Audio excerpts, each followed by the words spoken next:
You know, I went through social media yesterday, and lots of people were complaining. They compared this case to that of MC Oluomo. MC Oluomo before the governorship election, where he released a video, threatening, that people will out, the Igbos should stay indoor and not come out to vote. And later on, he said it was a joke. Yes. And people are trying to compare that, Yes. case together with this one. That this also it might just be freedom of speech in a way applied to Yes. MC Oluomo. Why is he also not applying to this? Yes. Well, a lot of people have alleged the double standard and that there's political shenanigans at play. Because what's the difference between what MC Oluomo said before the elections and what this gentleman has said after the elections? And when you look at it, at the end of the day, both included threats. But the MC Oluomo was never picked up, and this guy already is picked up. But I do remember that in the aftermath of MC Oluomo's declaration, we heard that he was being investigated for violation of Cyber Crimes Act. Whether they now followed up with that investigation, we never heard anything about it.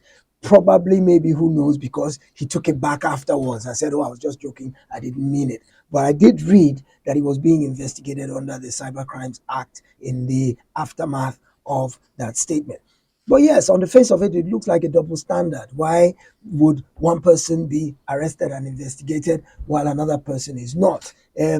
Well, the big difference between it is that, of course, inviting a group that's been labeled officially as terrorist and has been proscribed is a bit different from you saying people should not come out and vote if they're not going to vote for the APC. In other words, the Eze Ndigbo's threat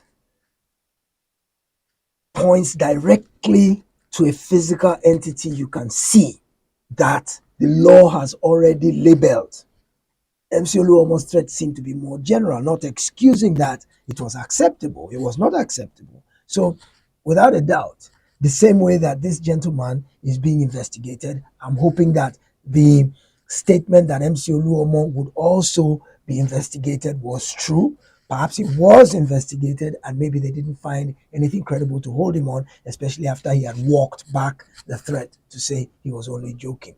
So we do need to be careful about double standards, because the first thing that can cause disgruntlement among the people is if it looks like some people are above the law and others are not. We don't want to create that impression. We want everybody to be equal before the law, and we want any and every violation to be handled and dealt with the same way. All right.